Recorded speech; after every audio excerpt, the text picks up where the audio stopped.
Começa agora o programa Academia.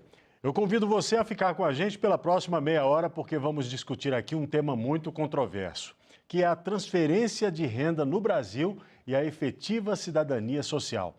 Essa discussão é motivada pelo estudo feito pelo mestre em Direito Constitucional pelo IDP, que recebemos aqui no estúdio da TV Justiça, Nilson Rodrigues Barbosa Filho.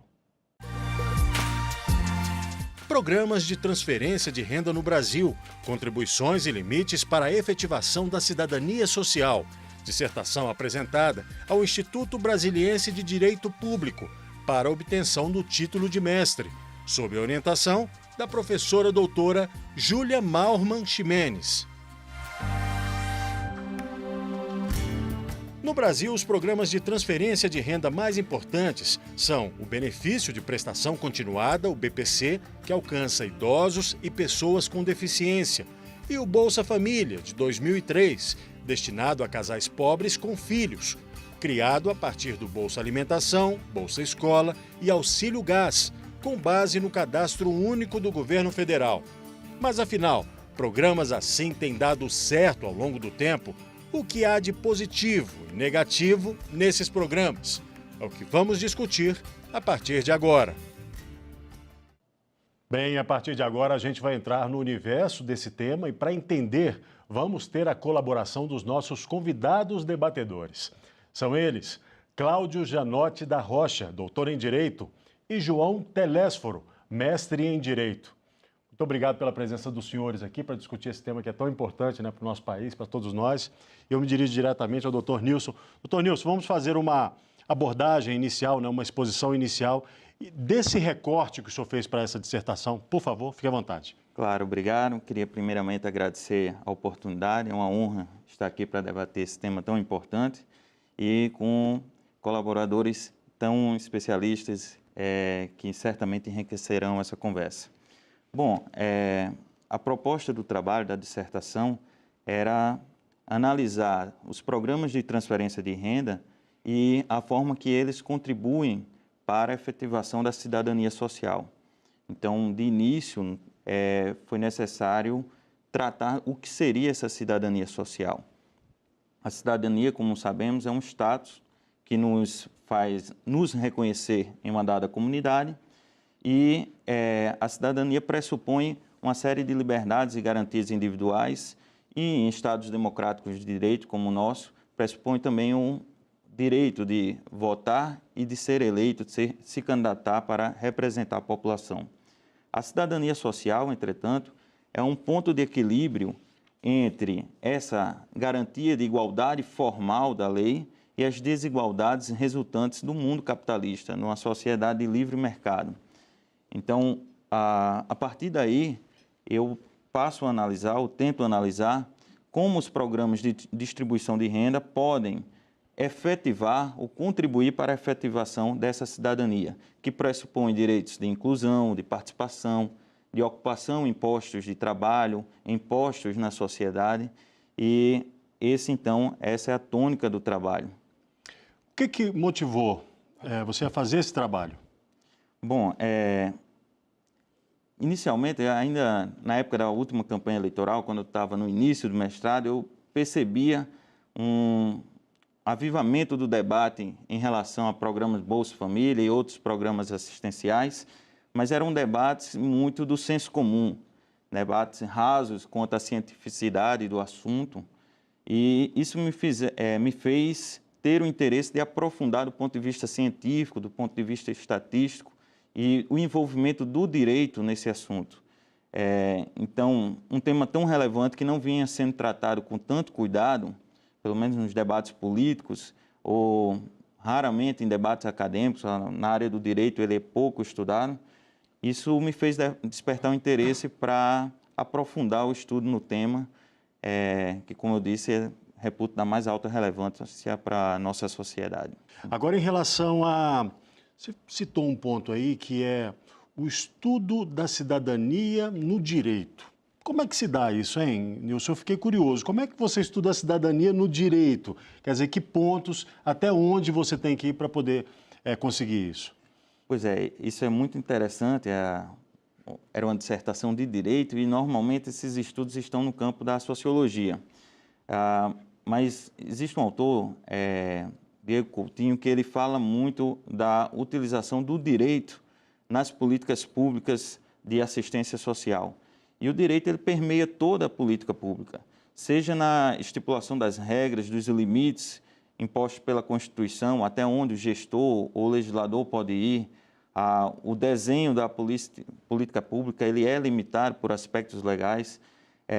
O direito tem a função de efetivar programas sociais estabelecidos na Constituição, mas pendentes de concretização.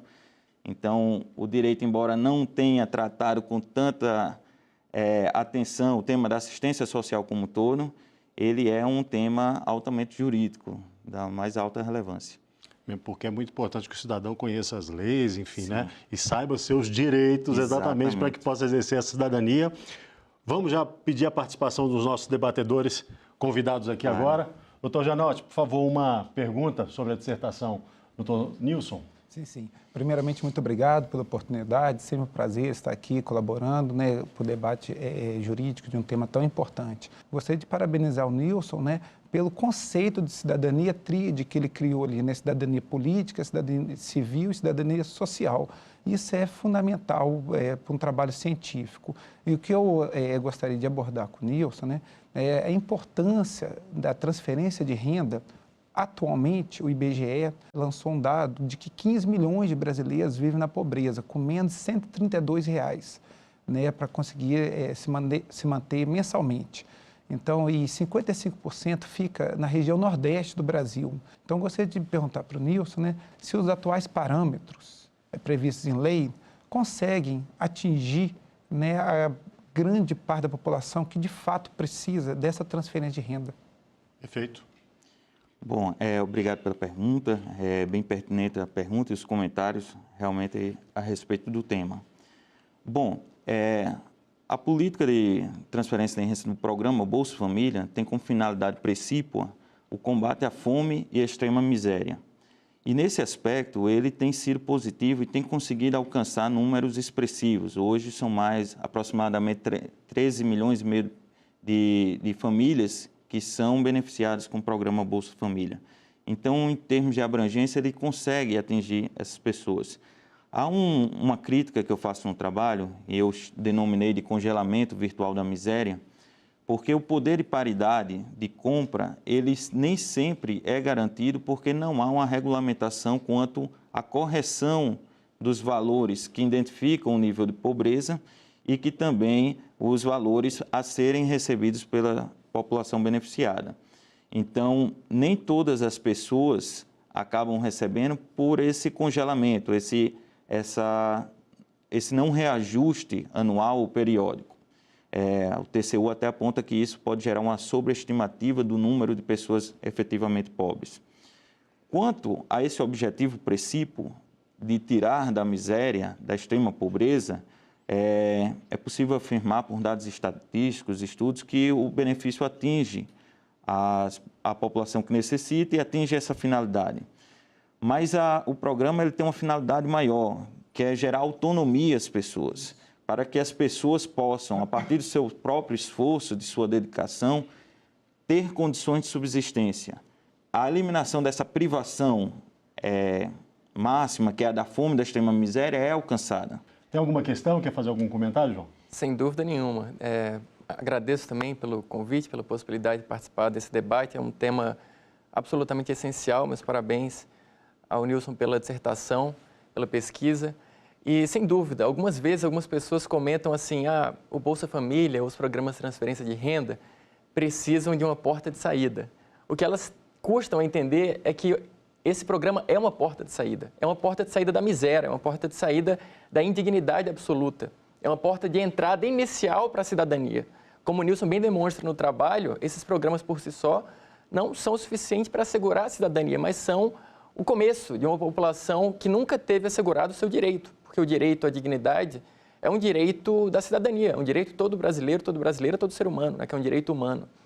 A minha pergunta nesse sentido para o Nilson é a respeito das condicionalidades de alguns desses programas, como o programa Bolsa Família, que é o programa mais importante de transferência de renda no Brasil. A gente sabe que a pessoa que tem acesso à Bolsa Família, ela tem, digamos, uma contrapartida, uma contraprestação, ela necessariamente tem que matricular os filhos na escola, tem que ter uma certa exigência de frequência escolar, vacinação, ter a carteira de vacinação atualizada. Exato. Isso é interessante, por um lado, porque gera a obrigação de que a pessoa cumpra esses deveres, que são direitos, mas também são deveres de fazer os filhos irem para a escola, por exemplo. Mas, por outro lado, tem uma visão crítica também, que é a seguinte: se o direito à cidadania, ele é um direito, quer dizer, a pessoa tem acesso àquela renda básica de cidadania, porque aquilo é um direito, por que o Estado vai exigir uma obrigação de volta daquela pessoa? Transferir toda essa responsabilidade para famílias que estão em situação desassistida e que, por vezes, não conseguem cumprir a condicionalidade por estarem nessa situação, acaba revitimizando, ou seja, o sujeito não consegue manter os filhos na escola e depois perde ali a única fronteira que ele tinha para ter acesso a alguma cidadania, alguma alimentação, algum pão na mesa da família, né? Então, nessa perspectiva, as condicionalidades, embora o senso comum tenda a enxergar como algo positivo, na verdade, elas podem ser algo negativo. Eu queria saber a sua visão sobre esse assunto. Excelente colocação, uma observação interessante e é um ponto a ensejar críticas e debates realmente. A cidadania, como sabemos, tem uma dupla feição. Você adquire direitos e, com isso, deveres para os co-cidadãos. O que parece ter sido a intenção no programa Bolsa Família é ensejar esses deveres, dizer que não seriam apenas direitos, mas eu entendo que também não foi bem apresentado. Primeiro, o que faz parecer, como bem colocado pelo professor João, é que o não cumprimento, a família que não colocava o filho na escola ou que não fazia o pré-natal era por alguma desatenção ou descuidado da família carente, quando, na verdade, isso é decorrente de uma desassistência do Estado na prestação desse serviço de saúde, de educação ou de problemas outros de ordem social que impediam essas atividades. Então, numa primeira análise, pode-se parecer isso: olha, você não está colocando seu filho na escola, vai ter que colocar para receber esse dinheiro. Então, a condicionalidade realmente não me parece adequada e não me parece eficaz para a obtenção dos resultados. No máximo, há uma correlação, estudos desde os programas anteriores como Bolsa Escola, uma correlação entre o aumento da frequência escolar e o Bolsa Família. Mas isso não significa que há um aumento da aquisição de conhecimento, porque é uma frequência escolar e uma educação que não se destina às suas finalidades institucionais, suas finalidades constitucionais. E tem uma questão jurídica muito relevante do debate, é se isso poderia ser cerceado, esse direito à assistência social poderia ser cerceado por um pai ou uma mãe que não tomou, se fosse o caso, o cuidado devido com suas crianças, com seus filhos. E me parece que não. Eu acho que a assistência social, como um mínimo social, ele não depende de uma contrapartida e que, em verdade, não é uma contrapartida, é uma falha, uma omissão do Estado brasileiro. Daqui a pouco eu vou perguntar para o senhor sobre os direitos e deveres do cidadão, para a gente poder voltar nesse assunto. Eu peço licença um minuto para os senhores também. A gente vai fazer um rápido intervalo e daqui a pouco a academia está de volta.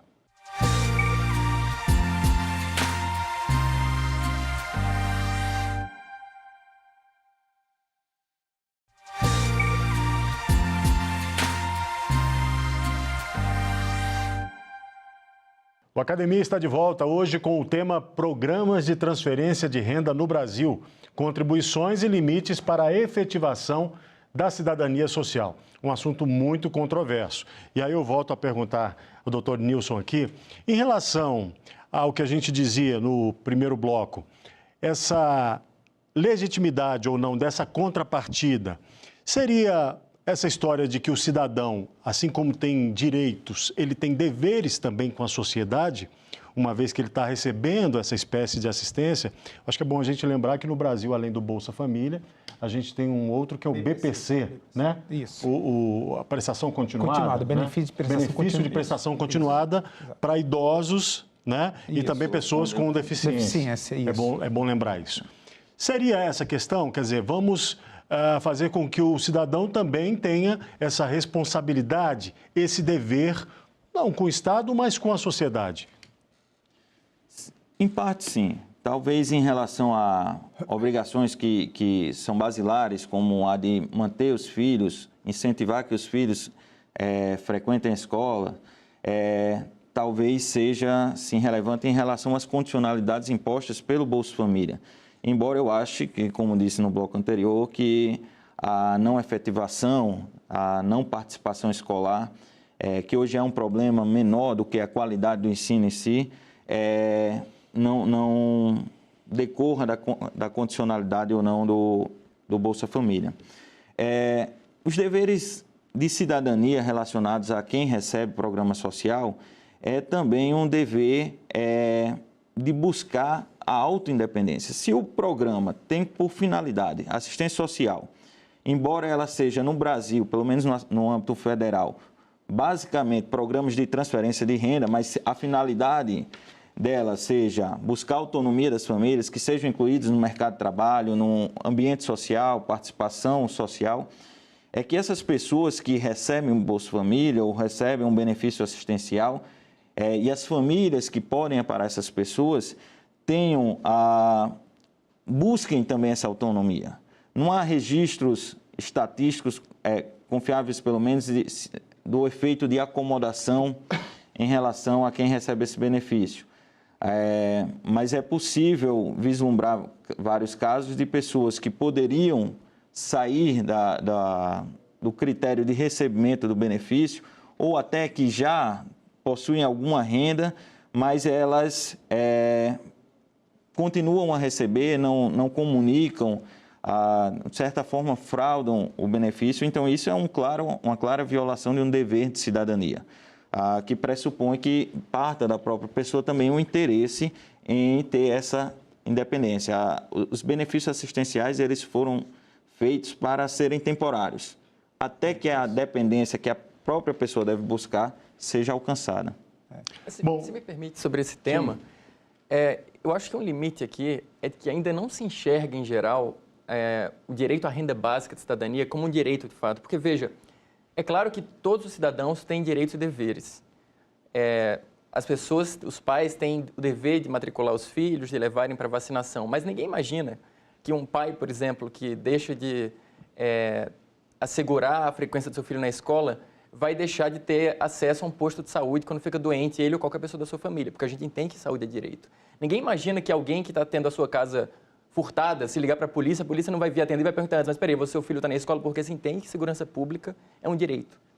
Da mesma forma, o acesso à renda básica de cidadania também é um direito. Então, quando a gente entende assim, a gente entende que essas condicionalidades, elas são um erro por essa visão, porque elas ainda partem de uma visão clientelista, de que você é minha clientela e para você ter acesso a esse direito, você precisaria ter uma contraprestação. É claro que tem essa contraprestação, tem os deveres, e o pai que não matricula os filhos na escola, ele já tem as sanções cabíveis, estão previstas no ECA, inclusive no Estatuto da Criança e do Adolescente. Verdade. Agora, essa condicionalidade, dessa maneira, ela vem de uma raiz, a raiz de não enxergar o direito à renda básica de cidadania tão direito, é como se fosse um direito menor. Não tem a mesma estatura do direito à saúde, do direito à segurança e outros direitos. Se me permite, é uma questão essencial para o início do debate, que aqueles que que recebem um benefício não sejam vistos como detentores de benesses, de favores. A terminologia utilizada para alguns benefícios, até de índole previdenciária, como auxílio, doença, dá a conotação de que isso é um favor prestado pelo Estado, um encargo.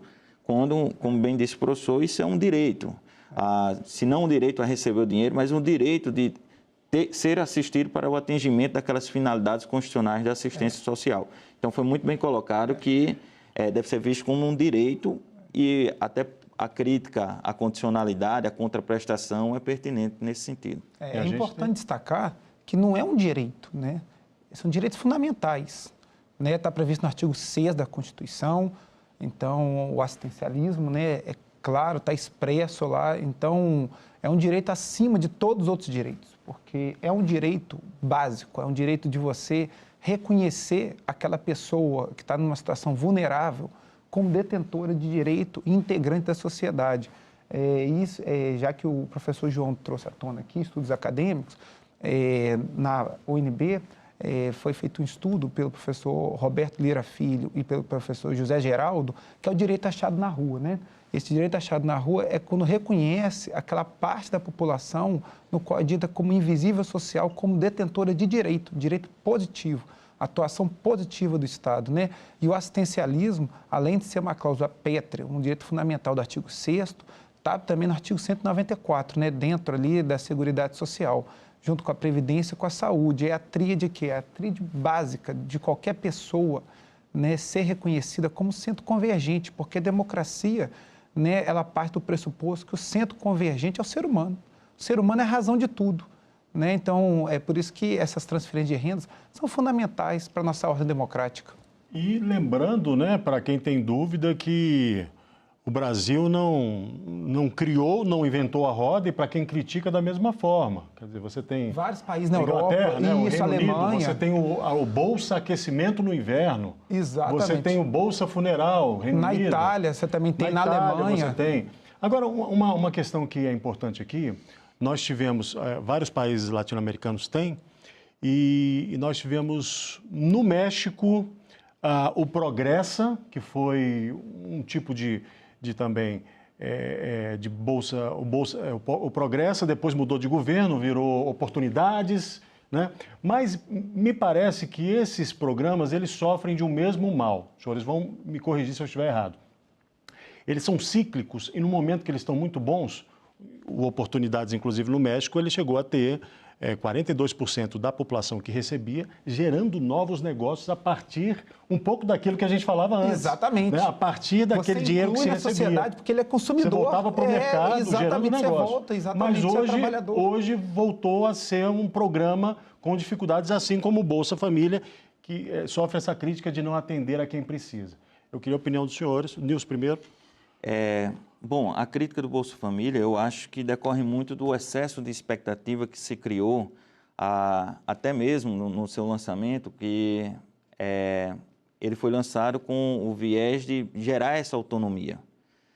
Ele é muito fundamental para suprir privações essenciais com as quais você não consegue exercer em nenhum grau a sua autonomia, que é a extrema pobreza e a fome, como eu já havia mencionado. Mas o programa Bolsa Família, ou qualquer programa de transferência de renda, ele vai ter uma conotação limitada contra esses outros aspectos. Ele precisa realmente de outros programas e, essencialmente, de uma educação de qualidade universal, como propõe a Constituição Federal. Então, o programa Bolsa Família, inclusive, ele tem gerado, e não há dados quantitativos confiáveis, mas o que alguns chamam de geração de filhos do Bolsa Família. São aqueles que os pais receberam Bolsa Família em razão dos filhos e hoje eles são pais de crianças e por isso não recebem Bolsa Família. Isso muito decorre da falta de condições, e isso é envolto ao tema de cidadania social, para a inclusão, uma oportunidade qualificada de ocupação de postos. Então, não há o Bolsa Família, de modo algum, é um programa fracassado. Ele é um programa muito exitoso para finalidade precípua de combate à fome e extrema pobreza. Os dados indicam que esses objetivos foram alcançados, mas ele tem efeitos limitados por sua própria natureza quanto à busca da autonomia de outras liberdades substanciais. Por favor. Com certeza, Bolsa Família, assim como o BPC, são fundamentais para a nossa ordem democrática, né? Só que eles têm que ser vistos como instrumento e não como fim. O fim é o quê? Erradicar a pobreza, diminuir, né, os excluídos sociais. E para que isso seja um instrumento, você tem que dar o quê? Né? Viés, cursos técnicos para os beneficiários que estão recebendo. Né? Agora, você colocar condicionantes, eu concordo com o professor João e com o professor Nilson, né?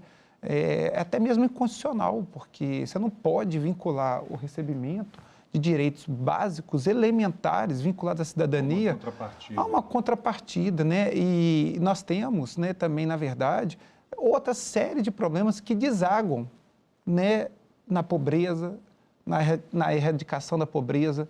Então, não é só com Bolsa Família. Na verdade, né, são várias perspectivas que têm que ser estudadas e analisadas. Mas, com certeza, o BPC, assim como o Bolsa Família, são instrumentos democráticos e fundamentais, né, e necessários para o povo brasileiro. Rapidamente, doutor. A professora Janaína Penalva, que é professora também lá da UNB, a gente está nessa hoje, ela fez a tese de doutorado dela sobre o BPC, o Benefício de Prestação Continuada. Ela trabalha com uma ideia muito interessante, que a gente precisa trabalhar a ideia de dignidade sem mínimos, ela chama, ou seja, não basta assegurar o mínimo para a pessoa sair da miséria. Na nossa Constituição está assegurado o direito à igualdade. E o Nilson faz um debate muito interessante, muito profundo na dissertação dele sobre como é que a gente deve entender a igualdade de um ponto de vista constitucional. Agora, é claro que o Bolsa Família, por mais que seja importante, ele está muito longe de conseguir assegurar essa igualdade constitucional, que é um debate profundo sobre o que é essa igualdade. Né? Como é que a gente deve conceber, que ele trabalha lá com a ideia de igualdade a partir da Amartya Sen, até se poderia falar sobre isso se houver tempo. Mas, então, acho que a gente precisa compreender que o Bolsa Família é importante, e outras políticas que asseguram o mínimo é importante, mas a gente precisa caminhar para a igualdade e não só, veja, combatendo ou assegurando recursos, mas combatendo as estruturas que produzem a desigualdade, inclusive estruturas do Estado que produzem a desigualdade. Ok, muito obrigado. Infelizmente, nosso tempo acabou. A gente vai continuar aí, talvez, por muitos outros programas a falar sobre esse tema, né? Porque ele é um tema pulsante e importante, todos sabemos disso. Muito obrigado, doutor Janotti. Muito Eu que obrigado, agradeço doutor João. pela oportunidade. Muito obrigado, parabéns pelo seu trabalho. Viu, doutor Nilson? Muito obrigado, é uma grande satisfação. Agradeço o convite, foi uma honra para mim. E obrigado também a você que ficou com a gente por essa meia hora. O Academia chega ao fim. Nós esperamos que você tenha gostado, que tenha sido produtivo para você. Assista a íntegra deste e de programas anteriores que está disponível na internet. Acesse tvjustiça.jus.br. Mande também suas críticas e sugestões para a gente. O e-mail é academia@stf.jus.br. Saúde e paz para você. Até o próximo.